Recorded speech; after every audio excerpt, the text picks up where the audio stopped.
Assalamualaikum warahmatullahi wabarakatuh. Hai everyone, jumpa lagi dengan saya Puspawati Pou.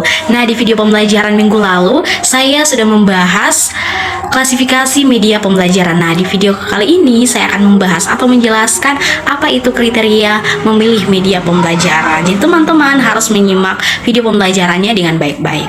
Oke teman-teman, saya akan membahas atau menjelaskan poin yang pertama, yaitu kriteria dalam memilih media pembelajaran. Mutu hasil belajar seorang siswa ditentukan oleh mutual proses pembelajaran yang dialaminya, dan hal ini dipengaruhi oleh tidak tepat strategi pembelajaran yang digunakan. Media pemilihan dalam proses pembelajaran merupakan hal yang sangat penting, khususnya pemilihan media yang cocok untuk mengajarkan suatu bidang studi. Di masa ini terdapat software komputer yang dipakai sebagai media yang cocok untuk mata pelajaran yang dapat sajikan melalui bantuan komputer dalam bentuk multimedia interaktif. Beberapa pendapat ahli tentang kriteria pemilihan media pembelajaran antara lain mengemukakan 6 kriteria yang perlu dipertimbangkan guru, yaitu yang pertama, ketepatan atau kesesuaian jenis dengan tujuan pengajaran. Kemudian yang kedua, dukungan terhadap isi bahan pelajaran. Yang ketiga, kemudahan memperoleh media. Kemudian yang keempat, keterampilan guru dalam menggunakannya. Yang kelima, tersedia waktu untuk menggunakannya. Dan yang terakhir, sesuai dengan taraf berpikir anak. Nah, kemudian kriteria pemilihan media, yaitu yang pertama ada tujuan instruksional yang ingin dicapai. Kemudian yang kedua, karakteristik siswa, jenis rangsangan pembelajaran yang diinginkan atau audio atau visual, keadaan atau lingkungan dan gerak atau diam. Yang kemudian yang keempat, ketersediaan sumber setempat. Yang kelima, apakah media siap pakai ataukah media dirancang. Yang keenam, kepraktisan dan ketahanan media. Dan yang ketujuh, efektivitas biaya dalam jangka waktu yang panjang. Untuk dapat memilih media pembelajaran secara tepat, guru haruslah mempertimbangkan kesatuan kriteria. Di antaranya adalah jumlah sasaran atau kelompok kecil, sedang atau besar, lokasi keberadaan sasaran atau di dalam kelas atau ruang terbuka, jenis media pembelajaran yang tepat bagi pelajar, dan tingkat kesulitan pemahamannya, serta besar kecilnya biaya yang dikeluarkan dibandingkan dengan keuntungan atau manfaat yang akan diperoleh pembelajar. Kriteria pemilihan media menurut Musfikon yang dikutip dalam Pauzia, dalam kriteria pemilihan terdapat beberapa prinsip, yaitu efisien, relevan, serta produktif. Sebelum melakukan kegiatan belajar mengajar, pendidik harus mempersiapkan semuanya terlebih dahulu, terutama media. Nah, media ini sangat penting dan sangat berperan baik untuk mencapai tujuan pembelajaran.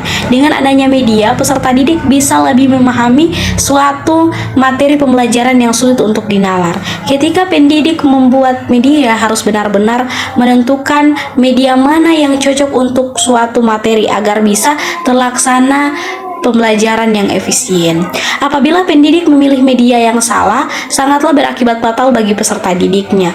Bukannya peserta didik paham dengan materi tersebut, malah peserta didik itu semakin bingung. Nah, selanjutnya, agar guru tidak salah dalam memilih media, ada beberapa kriteria pemilihan media, yaitu yang pertama, kesesuaian.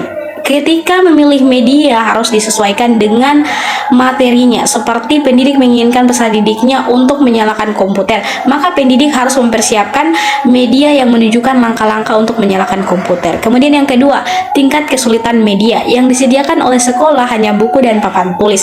Sedangkan di dalam buku biasanya gambarannya itu tidak jelas, kalimatnya terlalu panjang, jadi susah untuk dipahami oleh peserta didik. Terutama dalam pembelajaran TIK. Di buku TIK biasanya ada gambar dan lingkaran langkah-langkah untuk menyalakan komputer, tetapi gambar dan tulisannya itu tidak jelas dan sulit dipahami oleh peserta didik.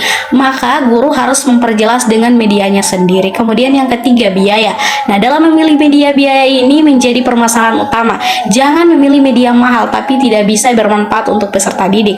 Pilihlah media yang harganya relatif murah tapi memiliki banyak manfaat bagi peserta didik untuk mempermudah memahami suatu materi pelajaran. Nah, kemudian yang keempat, ketersediaan. Biasanya masalah ketersediaan ini terjadi di sekolah yang fasilitasnya rendah. Ketika guru ingin menunjukkan cara menyalakan komputer tetapi sekolahnya tidak memiliki komputer, maka guru harus memilih media lain seperti menggambarkan langkah-langkah untuk menyalakan komputer di papan tulis. Selanjutnya yang terakhir yaitu kualitas teknis.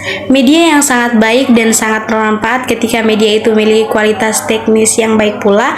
Apabila memiliki kualitas teknis yang bisa digunakan untuk segalanya, untuk beberapa materi, maka media itu bisa dikatakan media yang memiliki kualitas teknis baik untuk memahamkan siswa dalam belajar. Oke teman-teman, kita akan membahas beberapa tips untuk memilih media yang sesuai dengan faktor dan kriterianya.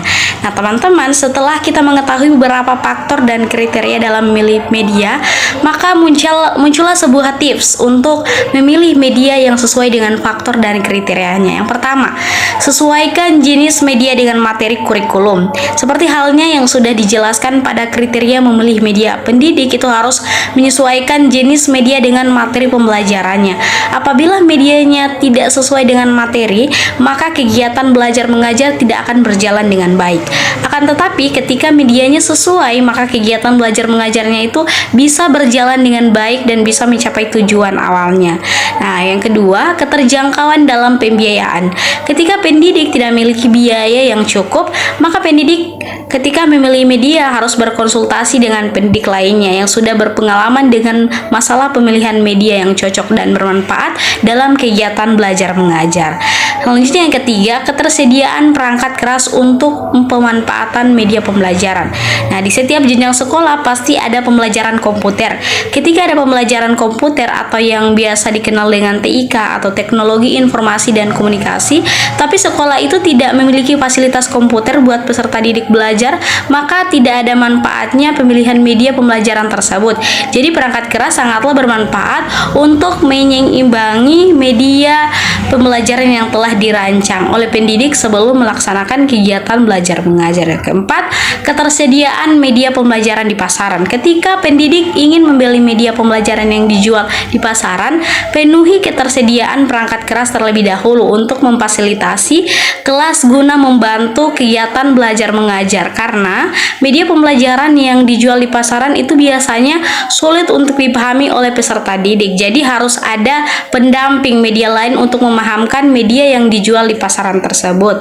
Nah, yang kelima, kemudahan memanfaatkan media pembelajaran. Setelah semuanya sudah teratasi tips, terakhir yang harus dilakukan oleh pendidik yaitu memilih media yang mudah untuk dipahami oleh peserta didik dan mudah digunakannya untuk mencapai suatu tujuan pembelajaran. Kemudian yang terakhir, praktis, luas, dan bedahan. Jika tidak tersedia waktu, dana, atau sumber daya lainnya untuk memproduksi, tidak perlu dipaksakan. Media yang mahal dan memakan waktu yang lama untuk memproduksinya bukanlah jaminan sebagai media yang terbaik. Kriteria ini menuntun para pembelajar atau instruktur untuk memilih media yang ada, mudah diperoleh, atau mudah dibuat sendiri oleh pembelajar. Media yang dipilih sebaiknya dapat digunakan dimanapun dan kapanpun dengan peralatan yang tersedia di sekitarnya, serta mudah dipindahkan dan dibawa kemana saja. Oke teman-teman, kita masuk pada poin yang terakhir yaitu prosedur pemilihan media. Teman-teman, setiap kegiatan apapun pasti ada prosedur yang harus dilakukan untuk menetapkan sebuah kegiatan. Begitu pula dalam pemilihan media juga memiliki beberapa prosedur, diantaranya yang pertama ada model flowchart. Nah, model flowchart ini digunakan untuk penentuan akhir dalam pemilihan media pembelajaran. Kemudian ada model matrik. Nah, model matrik ini digunakan sebagai penguat penentuan akhir pemilihan media pembelajaran. Dan yang terakhir ada model checklist. Model checklist digunakan untuk meneliti kesesuaian pemilihan media pembelajaran. Nah, teman-teman, dalam proses tersebut ia mengemukakan beberapa langkah dalam pemilihan dan penentuan jenis penentuan media. Yang pertama adalah menentukan apakah pesan yang akan guru sampaikan melalui media tersebut termasuk pesan pembelajaran atau hanya sekedar informasi umum atau hiburan. Jika hanya sekedar informasi umum, maka diabaikan karena prosedur yang dikembangkan khusus untuk pemilihan media yang bersifat atau keperluan pembelajaran. Yang kedua, menentukan apakah media itu dirancang untuk keperluan pembelajaran atau hanya sekedar alat bantu mengajar bagi guru atau alat peraga. Jika sekedar alat peraga, proses juga dihentikan atau diabaikan. Nah, yang ketiga, menentukan apakah tujuan pembelajaran lebih bersifat kognitif, efektif, atau psikomotorik. Dan yang keempat, menentukan jenis media yang sesuai untuk untuk jenis tujuan yang akan dicapai dengan mempertimbangkan kriteria lain seperti kebijakan, fasilitas yang tersedia, kemampuan produksi dan biaya. Dan yang terakhir, mereview kembali jenis media yang telah dipilih apakah sudah tepat atau masih terdapat kelemahan atau masih ada alternatif jenis media lain yang lebih tepat, dan merencanakan mengembangkan dan memproduksi media. Nah teman-teman, itulah penjelasan ataupun pembahasan materi mengenai kriteria memilih media pembelajaran. Semoga bermanfaat bagi teman-teman semua. Jangan lupa like, comment, and subscribe. See you, bye-bye. Wassalamualaikum warahmatullahi wabarakatuh.